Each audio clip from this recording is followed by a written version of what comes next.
Hello বন্ধুরা, আপনাদের আজকে দেখাতে চাই আমার শালা আসছে।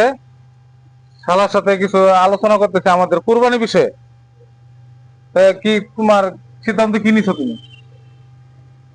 সিদ্ধান্ত বলতে হ্যাঁ না, আমি দুলাভাই আপনি আছেন, আপনি হলেন মুরব্বী, কেমনে কোরবানি ভালোভাবে করা যায় এটা আপনি ইনশাল্লাহ আচ্ছা, তাহলে কি করবেন। তাহলে মনে করো এরা তো আছে, তোমরা তো তোমাদের গার্জিয়ানের পক্ষ থেকে আসছো, তাই না? তখন তাহলে আমার সিদ্ধান্তই তোমাদের সিদ্ধান্ত। তাহলে মনে করো একটা গরুর মধ্যে 7 জন শেয়ার থাকতে পারে। 7 জনের মধ্যে শেয়ার থাকা যাবে না। ওখানে মনে করো অ্যামাউন্টটা, মনে করো তোমার সবাইকে অন্তত 1.5 লাখ কিনো, 2 লাখ টাকার কিনো, যাই গরু কিনো, তার ভিতরে যতটুকু আসে তোমাদের ততটুকু শেয়ার নিতে হবে। 7 জনেই হয়তো 2 লাখ কিনো, 2.5 লাখ কিনো, 1.5 লাখ কিনো, এটা হলো তোমাদের ব্যাপার।